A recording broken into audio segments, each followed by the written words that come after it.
So right now we are deep into free agency. It's been going on for about a week, and free spring training starts in the middle of February. The GM meetings have already happened. The winter meetings are in December, but those are not relevant to putting your roster together. What's relevant is making sure that you have enough people at spring training when you invite 60 people to get your roster to 26 to get ready for opening day, which is late March, which is tomorrow, as we are in the middle of November. There are a bunch of free agents who last week were given qualifying offers. A qualifying offer is when you are a free agent of a team and the team says, we want you back and we are going to give you an offer. And if you don't take it, no problem. If you sign with another team, we then get a draft pick. If you do take it, then you are guaranteed to make $19.65 million for 1 year. The qualifying offer is something that got taken away in the last collective bargaining agreement because the players believe that when a player has been given a qualifying offer, like Aaron Judge, as an example, and turns it down, which Aaron Judge will do, another team will not want to sign that player or will pay him less, like Carlos Correa last year, fewer years, fewer dollars, because they don't want to give up the draft pick. And so the players said, take that penalty away. And the owners said, we're happy to do that. We want an international draft. And the players said, ooh, we'll negotiate that. How about that? Do you remember at the end of the lockout, that was an unresolved issue where they said, we're going to keep the qualifying offer in place, the owners said, but the players said, okay, but if we give you an international draft, then the qualifying offers disappear after 2022. Well, the owners and the players, and it was not very public. It did not get a lot of attention, but there's been negotiating this season post collective bargaining ratification, and the negotiation was on an international draft, and it did not go anywhere. Therefore, the owners said, all right, no problem. The irony, of course, is that there has never been 23 owners who wanted an international draft. Now, people would vote for it as part of a CBA. The owners would because, hey, let's get a CBA done. But as a standalone issue, no. The trade of the international draft for the end of the qualifying offer was never going to happen. But it sounded good to talk about. It made everyone look good. So it didn't happen. And here we are with qualifying offers, and 14 people got qualifying offers.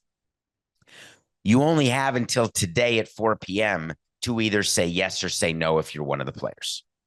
So what the players have been doing who get qualifying offers, and all free agents who do not have qualifying offers because you can't get more than one. So that's why Carlos Correa got one last year, did not get one this year from the Minnesota Twins, where he played 1 year. The agents right now are furiously figuring out whether or not each of these players who got a qualifying offer will have an opportunity to make more money than the 19.65 for 1 year. So when you've got a player like Aaron Judge, that's not an issue because Aaron Judge is going to get multiple years and he's going to get that offer, and he's going to get that offer from multiple teams. Therefore, you say to Aaron Judge, you are declining the Yankees qualifying offer. No problem. Easy one. But when you are a more middle of the road guy, like let's take the example of, I don't know, how about the Texas Rangers pitcher, Martin Perez? And you've read about the fact that it is likely he's going to accept this qualifying offer given by Texas. Do you know what teams don't want when they give a player a qualifying offer and they're a middle of the road free agent and they're just going for the draft pick compensation? They do not want their player to accept the qualifying offer. When you're a player who doesn't have more money from anyone else because you're 31 years old, you had a career year, and you're not worthy of a multi-year deal, and you see that you get a qualifying offer, you say, holy cow, this is amazing. I'll take it. Like Jock Peterson getting a qualifying offer. You may remember him from the postseason a couple of years ago with the Dodgers. He then went to the Braves. Remember, he was the pearl necklace guy with the Braves. He was offered $19.65 million. Guess what's going to happen at 4 p.m. today? He's going to say, hip, hip, hooray. I'll take the money. Anthony Rizzo was offered a qualifying offer by the Yankees. He's going to be a free agent. Who the hell is going to sign Rizzo? It's being reported that the Houston Astros want him. Okay. Be a good lefty bat. Put him at first base. Maybe. More than $19.65 million? Oh, he had 30 bombs for the Yankees. They're going to do it. I guess Rizzo is going to say no to the offer because he thinks he's going to get more. I hated qualifying offers. Too risky. You're putting your payroll together. You know by 4 p.m. today whether any of those players are on your team guaranteed. It's sort of like the tender deadline when you tender players who've only been in the league 0 to 3 years. You have to give them a contract by a certain date in December. And when you do it, you then put those players in your budget. When you have a player like Aaron Judge and you are Brian Cashman, you are putting Aaron Judge in your budget. And you are putting him in not at the number that you made the offer preseason, the $213 million offer, where he was like, let's say $30 million.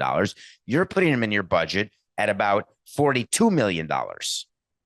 And the reason why you're putting him in your payroll budget is that you've got to go get the payroll budget approved by the owner before you sign any players. Because the normal way a team is run is you get a payroll first, then you fill it out. But what we would do in our budgets is we would have ranges, and we'd have ranges for positions. We think we should be allocating this amount of money to pitching, this amount of money to starters, bullpen. Then we've got this amount for utility players, this amount for our pre-arbitration players, this amount for arbitration, etc. And then you put in holes where you say, hey, free agent. So for starter free agent, we've got $4 million. So you tell your baseball people, hey, we're in the market here. And the GM who's been working with you on that sort of exercise goes out to his scouts and says, this is what we're looking for. Give me a list of all of the free agents, all of the available players in this price range. And then you make adjustments when the price ranges change or when there's a chance to have a player at a different level than what you thought the player would be at, when you have a chance to get a better player. That's called special money. Brian Cashman doesn't have to put $50 million in the budget for Aaron Judge because he values him at $40 million.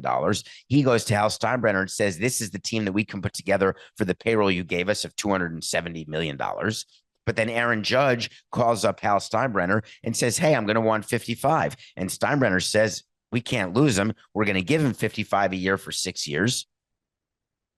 And then you call up Cashman and say, that was special money. Or you call up Cashman and say, you got to cut your payroll $15 million somewhere else because Judge is $55 million and we're not going over what our budget was. And then the baseball executive says, we're going to lose.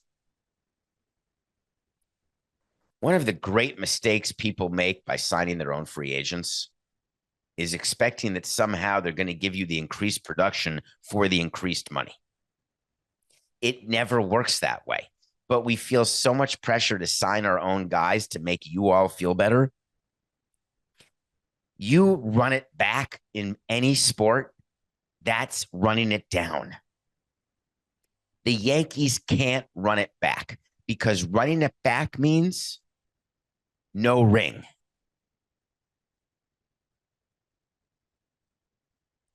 So if you're not going to run it back, you got to get your owner comfortable with the reality of letting players go. Does this sound familiar? Tampa Bay Rays let players go. They just traded that very popular player. Remember G-Man Choi? Very popular during some of their playoff runs. See you later. Got too expensive. Traded to the Pirates, no less.